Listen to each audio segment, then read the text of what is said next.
Now, I know what a lot of you are thinking when you click on a video like this. You're either happy to find somebody that agrees with you, or you're looking to trash the creator. Either way, welcome. And let's get into how, irrefutably, Rob Zombie saved the Halloween franchise.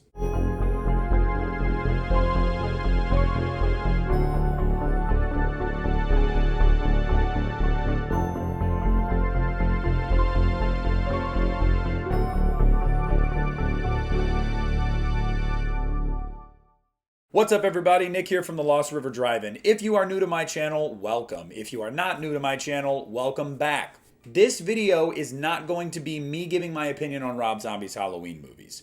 I understand how divisive that is. I understand that everybody is in their own camps with those movies. That's not what I'm doing here. What I am aiming to do today is to lay out the case for why Rob Zombie's Halloween movies saved the Halloween franchise, at least his first movie. There was a video done years ago about how Rob Zombie destroyed the Halloween franchise. Now, when I watched it 10 years or so ago when it came out, yeah, it bothered me. It made me mad because where we were at the time, I just didn't agree. And now 10 years later, I still don't agree. But I think that the facts are on my side with that one. And I'm hoping that if you guys are not a fan of Rob's movies at all, you can at least hear what I have to say and go, okay, on a factual level, you're probably right. It probably did resuscitate the Halloween franchise, but I still don't like his movies. And if that's your takeaway after this, that's totally fine. But here's why Rob Zombie saved the Halloween franchise. Now, it's no secret that Halloween Resurrection in 2002 didn't go over well with anybody. It didn't go over well with the people that made the movie, financed the movie, or watched the movie. The Halloween franchise was absolutely at a low point. Jamie Lee Curtis openly talked about how she didn't want to come back, and she never speaks about Halloween Resurrection to this day. In 2003, after the success of Freddy vs. Jason, New Line Cinema was trying to bring in a new player into their horror shared universe, and Michael Myers wasn't even taken seriously. There was a memo going around New Line Cinema in October of 2003 where the belief was that Michael Myers wasn't a viable candidate because Halloween had become tired, lifeless, and nobody cared anymore. It wasn't a serious entity anymore. That's where we were. Mustafa Akkad was taking pictures about sending Michael Myers into space, making sequels that were trying to tie together all 8 previous movies, with God knows how many plot holes and plot threads left hanging. That would have been an amalgamation of absolute insanity. Halloween was on death's doorstep. A Halloween Resurrection did make a little over 2 times its budget, but when you factor in paying the actors and the marketing, the film barely broke even, which is a far cry from the movie 4 years prior, Halloween H2O, which was a massive commercial success, and critics moderately liked it. Resurrection, neither was the case for that film. So Halloween was at a crossroads. Is this even a marketable property anymore? If you've now killed Laurie Strode, Jamie Lee Curtis, who's going to come back for these movies? Even when you brought her back as a gimmick in the last movie, it didn't go over well with anybody. They had no idea what to do. Well, bring in Rob Zombie. That is what Dimension Films did. They wanted him to direct a Halloween movie. Now, at the beginning, it wasn't supposed to be necessarily a remake when they were in early talks with Rob, but it quickly moved in that direction. And it became clear if Halloween was going to come back, they needed to inject it with life. It needed to be brought back in a big way.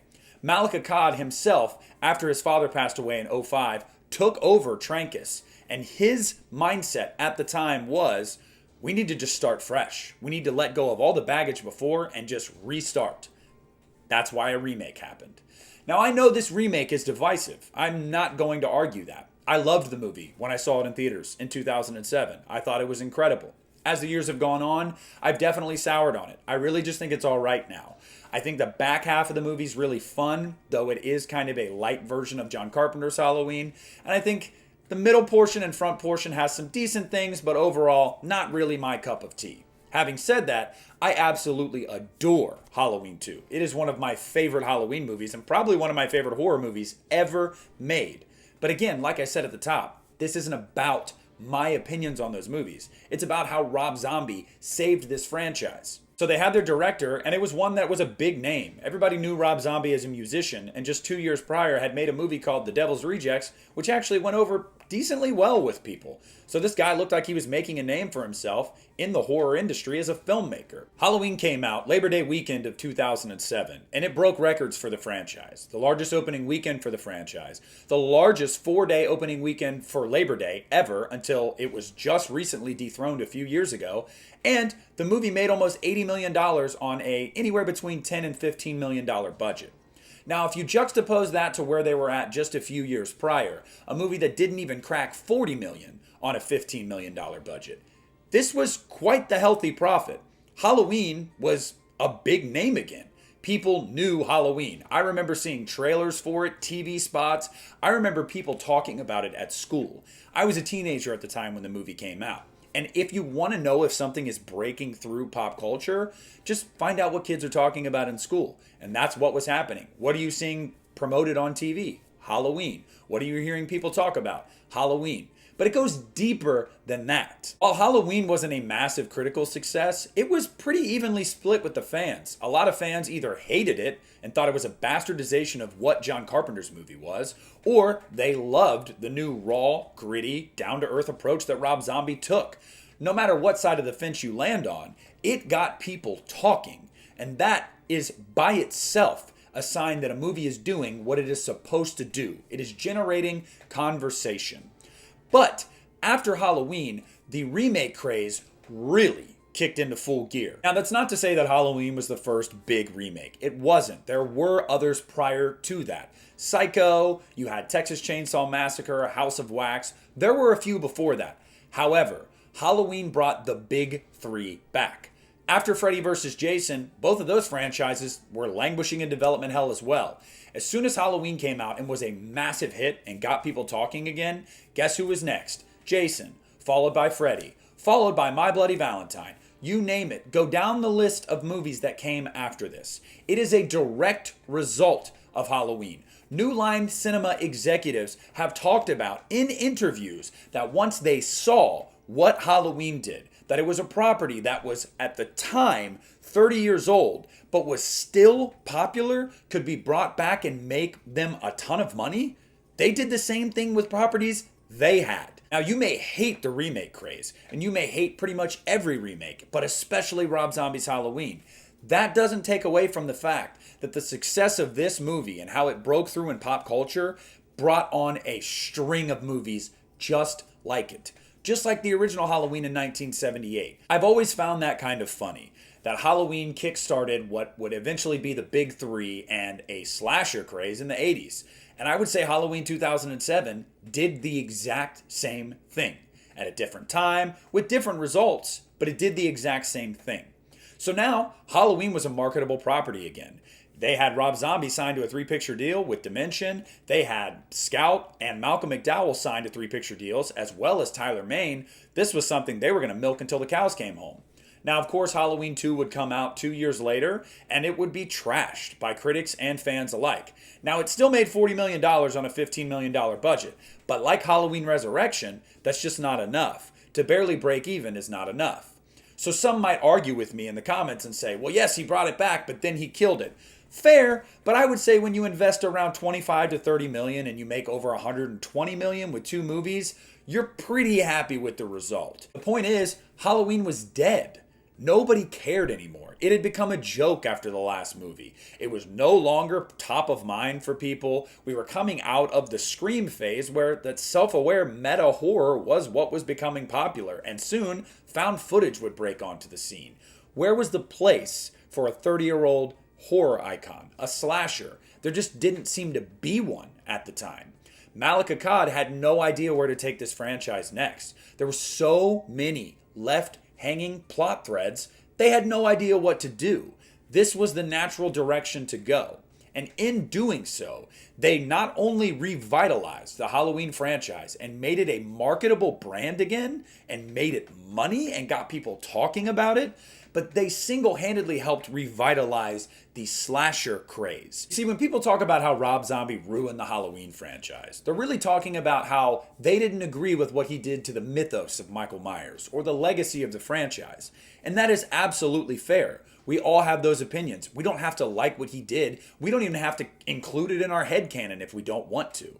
But if you are going to be absolutely objective, you cannot argue the fact that Rob Zombie saved the Halloween franchise from direct-to-video hell, from the depths of what Hellraiser became. It is inarguable.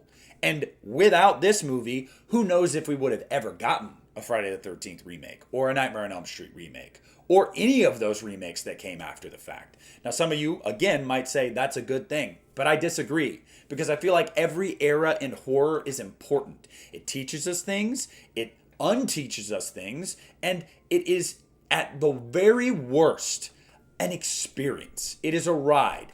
There is one thing that a movie can do that is a cardinal sin, is to elicit no reaction and to be boring. But if a movie makes you vehemently hate it or love it, a movie is doing its job. It is eliciting an emotional response from you. Halloween did that. And because it did that to people, word of mouth spread, it made money, and then a new slasher boom happened. You could even argue that Jason Blum did the exact same thing just a decade later with Halloween 2018. Because after Halloween 2, nothing was moving with the Halloween franchise. Nobody really cared at that point. Kind of ironic, right? Rob Zombie brought it back, made it popular again, and saved it, only to leave it in a spot where do you go next? Part of that was Rob Zombie's nihilistic approach, essentially ending any future movies off of what he had built. He didn't leave a lot of things hanging. I kind of love that. He told a full story, made a lot of money doing it, and made the property viable again. I think it's important as fans that we separate our feelings for something from the objective reality of something. Again, I will close this by saying, I am in no means telling you to appreciate him as a filmmaker, to like his movies, to reevaluate them. That is your decision and your decision alone. We all have opinions, and that is the beautiful thing about life. We can all believe certain things. However, I do not want people to misconstrue where the Halloween franchise was and what Rob Zombie did for it. Without Rob Zombie's Halloween, who knows where this franchise is at right now? Maybe you love one of the Blumhouse movies, or maybe you hate all of them. Maybe you hate all of Rob Zombie's Halloween movies. Maybe you're an old fogey that literally just wants to go back to where it was Halloween and Halloween 2. I'm kidding, but I'm not, because there's a lot of people that are like that. Having said that, isn't it a beautiful thing that for generations, one silent, stalking killer has lived on because movies keep getting made, because people like Rob Zombie can bring fresh ideas and make it popular again and make it viable again. That is a beautiful thing. I want nothing more than for my children to grow up in a world where they see some of the icons I saw on the big screen the same. I want them to experience it. I want them to love these movies or hate these movies because I think that anything that can last generations is damn worth it. So you can tell me in the comments that I'm wrong, that Rob Zombie didn't save the Halloween franchise. But again, I just don't think that argument holds any water. Without him and without his movie, who knows if Halloween's even made another movie since Resurrection. And I don't know about you, but I really didn't want the franchise to end on that note. But I'd love to hear what you guys think down below in the comments section. Discuss with me whether you hate or love these movies. Can you at least agree that he brought it back to life? He took the paddles of the defibrillator, put it on old Mikey's dead chest, and brought that sucker back. Can we at least agree with that? Even if we can't, discuss it down below with me in the comment section. I love you all. Thank you for watching. This is Nick at the Lost River Drive-In, and I am pulling out into the comment section where I'm sure people are going to be pretty mad.